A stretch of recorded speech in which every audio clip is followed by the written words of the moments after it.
আমরা জানি যে গরু পাচার কাণ্ড, কয়লা পাচার কাণ্ড এই সমস্তর কিন্তু যে তদন্ত সেটা করছে কেন্দ্রীয় এজেন্সিগুলো, সিবিআই, ইডি। এবং এই পরিপ্রেক্ষিতে আমরা এটাও জানি যে অভিষেক বন্দ্যোপাধ্যায়কে একাধিকবার ডেকে পাঠিয়েছে ইডি তাদের দিল্লি সদর দফতরে, এবং তার স্ত্রী, তার শালিকাকেও কিন্তু ডেকে পাঠানো হয়েছে। আর এই সবকিছু নিয়েই যেটা আমরা দেখছি যে প্রতিহিংসা চরিতার্থ করতে বিভিন্ন কেন্দ্রীয় এজেন্সিকে ব্যবহার করা হচ্ছে, এই অভিযোগ তোলা হচ্ছে। আর এই অভিযোগ তুলে একজোট হওয়ার ডাক দিয়ে বিজেপি বিরোধী দল এবং অবিজেপি রাজ্যের মুখ্যমন্ত্রীদের চিঠি দিলেন মমতা বন্দ্যোপাধ্যায়, যা নিয়ে পাল্টা কটাক্ষ করেছে বিজেপি। কয়লা পাচার কাণ্ডে গত সপ্তাহে অভিষেক বন্দ্যোপাধ্যায়কে ম্যারাথন জিজ্ঞাসাবাদ করে কেন্দ্রীয় এজেন্সি এনফোর্সমেন্ট ডিরেক্টরেট। এদিন তাকে ফের তলব করলেও ব্যক্তিগত কারণ দেখিয়ে হাজির হননি অভিষেক। এই পরিস্থিতিতে বুধবার অভিষেক বন্দ্যোপাধ্যায়ের স্ত্রী রুজিরাকে ফের দিল্লিতে তলব করল ইডি। পরের দিন অর্থাৎ বৃহস্পতিবার হাজির হতে বলা হয়েছে অভিষেক বন্দ্যোপাধ্যায়ের শালিকা মেনকা গম্ভীরকে। একদিকে যখন ইডি, সিবিআই কয়লা ও গরু পাচার কাণ্ডের তদন্তে তৎপর, তখন রামপুরহাট হত্যাকাণ্ড নিয়েও তদন্ত শুরু করেছে সিবিআই। আর এই আবহেই এবার বিজেপির বিরুদ্ধে কেন্দ্রীয় এজেন্সিগুলিকে ব্যবহারের অভিযোগ তুলে বিরোধীদের একজোট হওয়ার বার্তা দিলেন মমতা বন্দ্যোপাধ্যায়। বিজেপি বিরোধী রাজনৈতিক দলগুলি ও অবিজেপি রাজ্যের মুখ্যমন্ত্রীদের দেওয়া চিঠিতে তৃণমূল নেত্রী লিখেছেন, শাসক বিজেপি যেভাবে দেশের প্রাতিষ্ঠানিক গণতন্ত্রের ওপর সরাসরি আঘাত হানছে সে বিষয়ে গভীর উদ্বেগ থেকেই এই চিঠি লিখছি। প্রতিহিংসা চরিতার্থ করতে বিভিন্ন কেন্দ্রীয় সংস্থা যেমন ED, CBI, central vigilance commission এবং আয়কর দফতরকে ব্যবহার করা হচ্ছে রাজনৈতিক প্রতিপক্ষদের নিশানা, হয়রানি এবং কোণঠাসা করার জন্য। एक पाड़ा में दो क्लब में भी झगड़ा हुआ तो चला गया कोर्ट में, सीबीआई कर दो। মমতা বন্দ্যোপাধ্যায়ের পরিবারের অনেক ব্যক্তি আছেন যারা গরু তস্করি, গরু পাচার, কয়লা পাচার, বালি পাচার এই কাণ্ডে যুক্ত। যেই বিষয়গুলো তদন্ত এই মুহূর্তে সিবিআই করছে, বেশিরভাগই মহামান্য আদালতের রায়ের পরিপ্রেক্ষিতে করছে। তো স্বাভাবিকভাবে মমতা বন্দ্যোপাধ্যায়ের ভয় হয়েছে যে আগামী দিনে তার পরিবারের লোকেরা হয়তো জেলে যেতে পারেন। সেই ভয় থেকেই উনি এই কাজ করছেন নিজের পরিবারকে বাঁচানোর জন্য। বিজেপি বিরোধী দলগুলির উদ্দেশ্যে চিঠিতে মমতা বন্দ্যোপাধ্যায় আরও লিখেছেন, বিরোধী নেতাদের কোণঠাসা করতে বিজেপির এই কেন্দ্রীয় তদন্তকারী সংস্থাগুলিকে ব্যবহারের অভিসন্ধিকে আমাদের ঐক্যবদ্ধভাবে মোকাবিলা করতে হবে। নির্বাচনের মুখে দেখা যায় কেন্দ্রীয় তদন্তকারী সংস্থাগুলির সক্রিয়তা বাড়ে। কোন পথে আমাদের চলতে হবে তা ঠিক করতে আমাদের বৈঠকে বসা দরকার। এখন প্রয়োজন দেশের সব প্রগতিশীল দলের একজোট হওয়া, যাতে এই অত্যাচারী শক্তির মোকাবিলা করা যায়, যাতে এই সরকার বিদায় নেয়। যে কর্তব্যটা পালন করা উচিত ছিল কংগ্রেসের, তো কংগ্রেস তো সেই দায়িত্বগুলো পালন করেনি। কেন্দ্রের এই জনবিরোধী নীতির বিরুদ্ধে একমাত্র গ্রহণযোগ্য দল হিসেবে তৃণমূল কংগ্রেস যে প্রতিবাদ করছে, তার জন্য বিজেপির প্রতিহিংসা পরায়ণ রাজনীতির মোকাবিলাও তৃণমূল কংগ্রেসকে করতে হচ্ছে।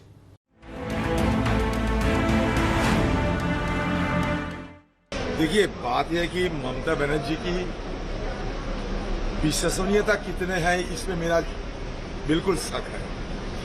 कभी वो कहती है कि बीजेपी के खिलाफ सबको एकजुट होकर लड़ना चाहिए, कभी कहते हैं बीजेपी और कांग्रेस के खिलाफ, दोनों के खिलाफ एकजुट होकर लड़ना चाहिए, कभी वो कहती है कि कांग्रेस पार्टी को खत्म कर देना चाहिए।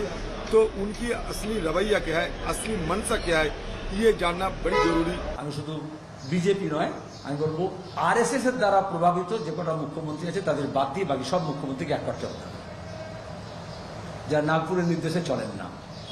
কারণ কেন্দ্র সরকার যা করছে, ইউএপিএ, সেডিশন, মুখ্যমন্ত্রী কোনোদিন বলেন না।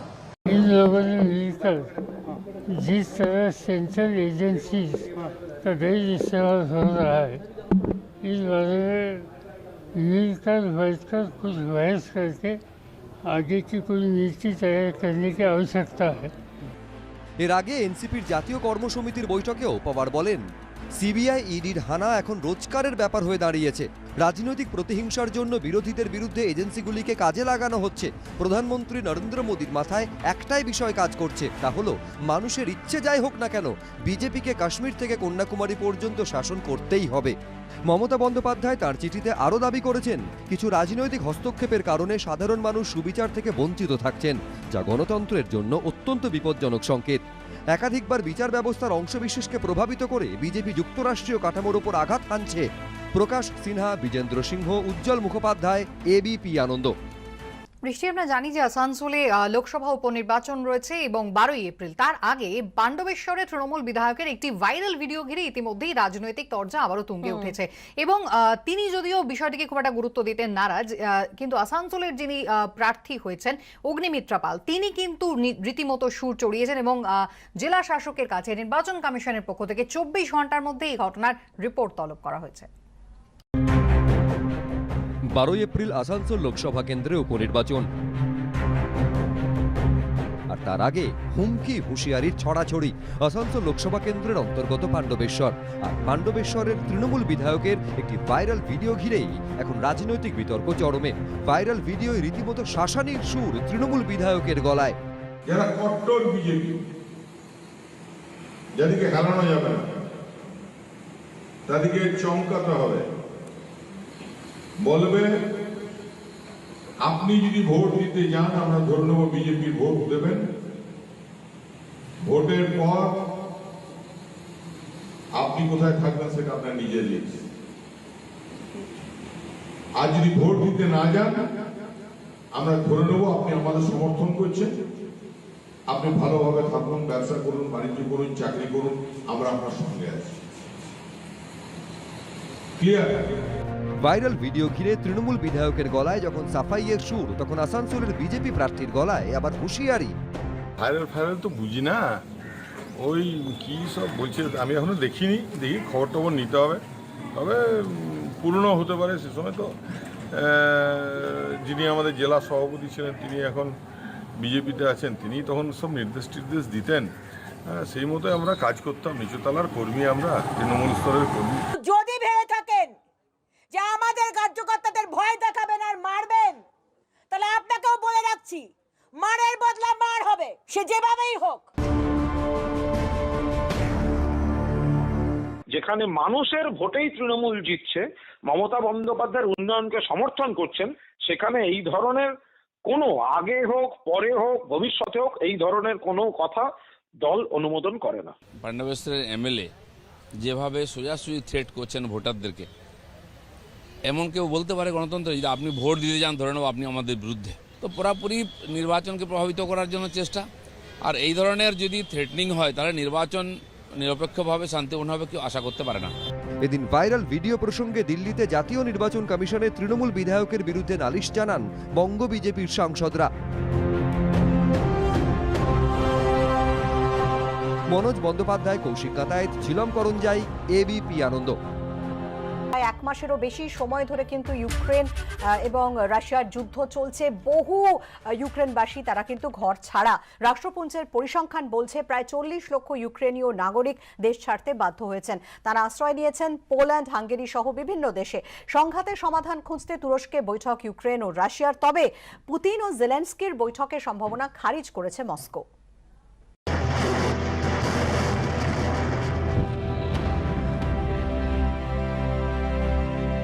ইউক্রেনে রুশ হামলার 1 মাসেরও বেশি সময় কেটে গেছে। কিভ, খার্কিভ, মারিউপোলের মতো ইউক্রেনের বড় শহর জুড়ে এখন যুদ্ধের ক্ষত। ক্ষেপণাস্ত্রের আঘাতে ঝাঁ চকচকে বহুতলগুলি পরিণত হয়েছে পুরো বাড়িতে। শক্তির দম্ভ প্রতিষ্ঠার জন্য রাশিয়ার প্রেসিডেন্ট ভ্লাদিমির পুতিন এক টানা হামলা চালিয়ে যাচ্ছেন ইউক্রেনের ওপরে, এবং ইউক্রেন এখনও সেই হামলার জবাব দিচ্ছে। আজকে 32 দিন হলো যুদ্ধ চলছে। ইউক্রেনের সরকারি হিসেব বলছে রাশিয়ার হামলা এখনো অবধি সে দেশের 143 জন শিশুর মৃত্যু হয়েছে, আহত 216, যুদ্ধে বিপন্ন শৈশব। রাষ্ট্রপুঞ্জের শরণার্থী বিষয়ক এজেন্সির পরিসংখ্যান বলছে যুদ্ধের দাপটে 24শে ফেব্রুয়ারি থেকে এখনো অবধি জন্মভূমি ছেড়ে অন্য দেশে আশ্রয় নিয়েছেন প্রায় 40 লক্ষ সাধারণ ইউক্রেনবাসী। পোল্যান্ডের রাজধানী ওয়ারশতে এবিপি আনন্দর ক্যামেরায় ধরা পড়েছে ইউক্রেনীয় শরণার্থীদের সেই দুর্বিষহ জীবন সংগ্রামের ছবি।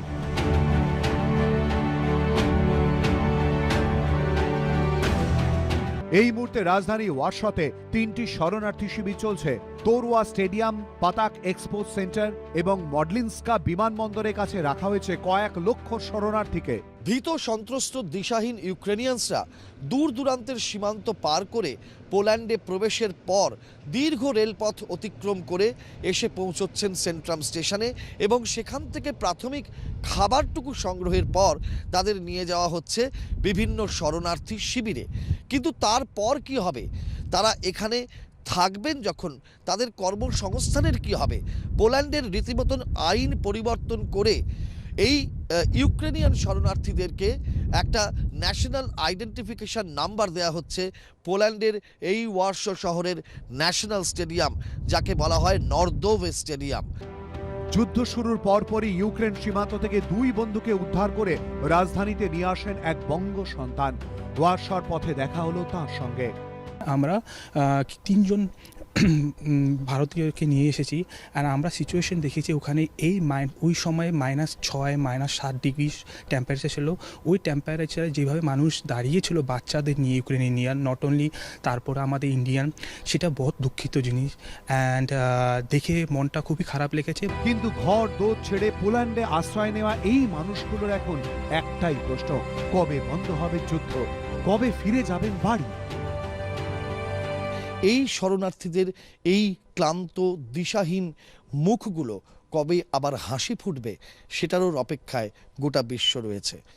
ক্যামেরায় বিশ্বজিৎ সাহার সঙ্গে ওয়ারশা থেকে রাজর্ষি দত্তগুপ্ত, এবিপি।